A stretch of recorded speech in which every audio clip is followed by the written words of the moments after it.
Hi everybody, I'm Patrick and this is Brian. Together we are Just Got Played. We're at the Cloak and Blaster where we just got back from an amazing Dice Tower Con. If you haven't been, I highly recommend you go. It's one of my favorite places on earth. So we just got done learning how to play Crusaders Thy Will Be Done from the amazing Undead Viking. So please join us for our review of Crusaders Thy Will Be Done.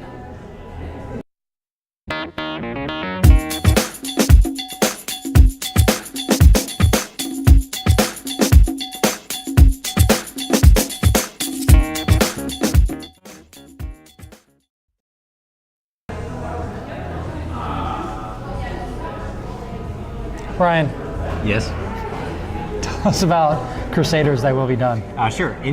Crusaders Thy Will Be Done is a 2 to 4 player game. It takes about 45 minutes to an hour to play, in which, set in medieval Europe, each of the players is assuming the role of one of the factions of the various Knights Templars, which are basically like the guardians of the pilgrims that were going to go visit the Holy Lands. The total number of points to win the game scales based on the number of players, but in the 3-player game that we played, it was I think 200 points in order to stop the game in condition, and then every other player except for the first player gets to finish out their number of turns, and then whoever has the highest number of victory points at the end of the game is the winner.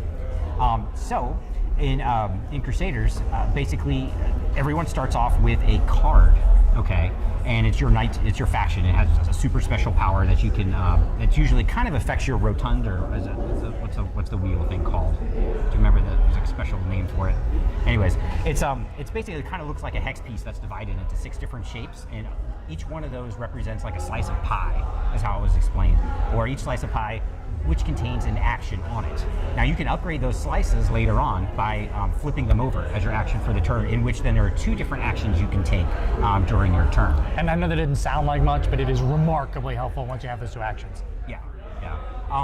And then the cool thing too about this mechanism here is that there are 2 cubes on each one of those slices. Okay? When you start. But whenever you select an action for your turn, you're going to pick up those 2 cubes, and then you are going to distribute them clockwise, placing one down on each of the next successive wedges, if you will. Okay. Now, each one of those slices is a certain action. Like the first one is like travel, then the next one is like influence, then the next one is like battle or attacking. The next one is like mustering your troops, which adds to like your attack value. And then there's even like a build action, which allows you to build various types of buildings or settlements. Anytime you build a building, you're going to get some victory points. You're also going to, and then it's going to give you some other game type of condition, such as if you build churches, you get a bonus to your influence. And your influence is the one action that you can take during your turn that just gives you victory points equal to however many cubes you happen to have on that one piece of the pie action that you have. Plus any number of churches you have, there's a certain total bonus values that you're going to get for all the influence. If you build castles allow you to get more knights that you're going to be walking across the board with. Travel is another action that basically, if you select that one, allows you to move your knight X number of spaces based upon the number of cubes that are there. Crusade, or the attack ability, actually allows you to battle whatever square you're on, the 3 different types of enemies that are on the board, of which I think were like the Saxons, the Huns, and I can't remember the other one. And whenever you defeat them, or the army that's on one of the hexes, you get a certain number of victory points. If you beat the Saxons, they're like always like a 6 value, so they're kind of like a static number. You're always going to get those 6 points when you beat them. So they're a little bit tougher to start off with, but then they get easier as you build up your combat value and your muster, and use your muster ability, which is another action, which slowly then builds like your combat value. The other 2 enemies have like a sliding track in difficulty, or the defense value that you need to overcome in order to beat them. But every time you beat them, you get a certain number of victory points. But then the difficulty track slides up, and it starts off at like 2 or 3 or something like that, and then goes all the way up to like, it was like 12 or 13 or something. So the difficulty ramps up quite quickly. So if you come to the game late, not prepared for battle, you're going to be shut out of a lot of points, I think. Yeah, for sure. So basically each player is taking their turn. You can do one action, which is basically picking up those cubes from one of those slices of the wedge, whether it's you're just getting influence, which is like straight victory points, or you're moving your knights around with travel, or you're doing crusading, beating some of the enemies on the board, or you're building units. The other thing you can do with your action is you can actually upgrade those various slices, which then increases your flexibility because it now puts 2 different abilities on each wedge there. So when you activate that wedge, you can now split up your cubes. I want to allocate, like if I had 6 cubes that happen to be on there, I could split it up and say, you know what, I want to travel 4, and then I want to build something for 2. Okay. The other thing on the map, there are certain tiles that will come out, and they randomize the maps. Every time you start, it's different. And some of them might give you bonuses to build here, or reduce the cost of building something here. Or you might get extra victory points if you build something else here, like a church here, but a castle here, you get some bonus points. You also randomize some of the armies, which happen to come down. So sometimes it's a Saxon, which is that static 6 value. Other times it's like the Huns, which have that sliding scale value. So again, it's the first player can stop the game at 200 victory points, and then the other players, besides the first player, get to finish out their number of turns, and whoever the winner is the one with the most victory points. With that, Patrick, what would you say is your favorite thing about Crusaders? I will be done.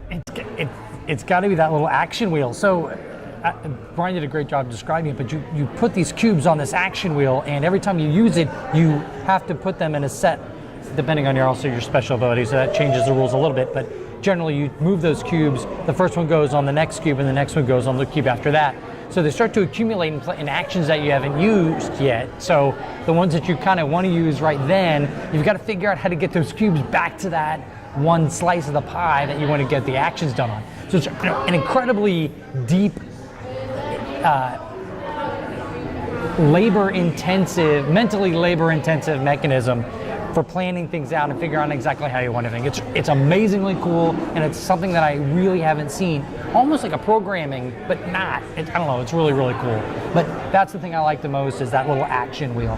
And Brian, if you had to pick one thing yourself that you like the most. My favorite thing about the game is it basically felt like it's kind of like a Euro, where you get to basically be passive aggressive. There's but all of the mechanics in the game, or mechanisms, sorry Lance, all the mechanisms in the game seem very well balanced, and it flowed very smoothly. It looked like there were a lot of tokens and things out on the board, but everything seemed to be still pretty, like, I don't know, the flow was just really well done with the... And not fiddly, for that amount of components, not fiddly at all. Yeah. Like, not one of like, oh, I got to do this with these guys and this with these guys and this with these guys, not at all. Really, really cool.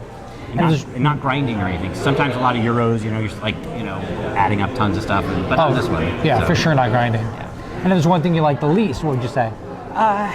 Probably the thing that I like the least, I would have to say, it sort of looks a little bit intimidating. I mean, it's got a map of Europe, and it's overlaid with like a hex grid. And I could see, like, I wouldn't break this game out for my kids or my wife, I don't think, because they're like, oh, is this like a war game? It's going to be complicated or something like that. So it looks intimidating, but it's really not. So, the gameplay is smooth, and you get in there, there's not much of a learning curve at all to get up and going. I mean, it was... So I would have to say the thing that I like least is it suffers from maybe a little bit of an intimidation factor. That's true, and some people just look at hexes themselves and say, oh, that's a war game, it's too intimidating. It would be a shame if you judge this game by just looking at it, because it's not.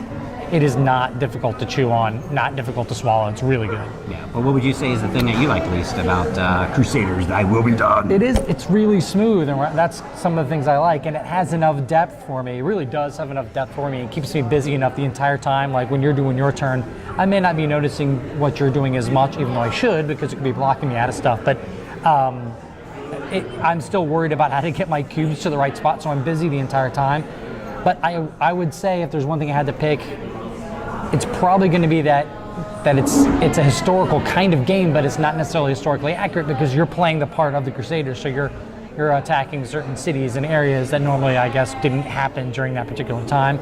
I don't have a problem with that, but I know there's going to be kickback from it. I know somebody's going to be... like an alternative history, I don't know. Yeah, but someone's going to be like, oh, this is medieval Europe, and during this and this and this date, they wouldn't have been there. So I guess that would be the one thing that I would have to pick at, if I had to, would be that it's not going to be historically accurate. It's cool, but it's not historically accurate. Okay. Again, Crusaders, I Will Be Done is actually up on Kickstarter as of today when we're filming this. It is, as of today, and it's already funded, Ryan. It's hugely successful. Nice. Like 218% as of right this moment. So by all means, please go out there, check out Crusaders, I Will Be Done. I don't think you will be disappointed with it in the least bit. And thank you very, very much for joining us at Just Got Played. This is definitely one of those where there's a lot of different avenues of strategy in the game. I mean, you've got like the programming aspect where you got to like try to figure out what's the best way to allocate those cubes so you can take those power moves. but at the same time, it's like, which is the best way to go with like the different types of buildings? Do I muster and build for that combat value, or do I go with the bank so that I can build so many more buildings and kind of take over the map with all those things? Because there's all that point salad stuff at the end. There's just so many different ways you can go, you know, with this game strategy-wise. I haven't quite figured it out. And the replayability, when you've got those tokens and stuff, it's going to be different every time. I'm actually really excited about this one. I don't say that about a lot of games, but I'm definitely going to play this one a few times.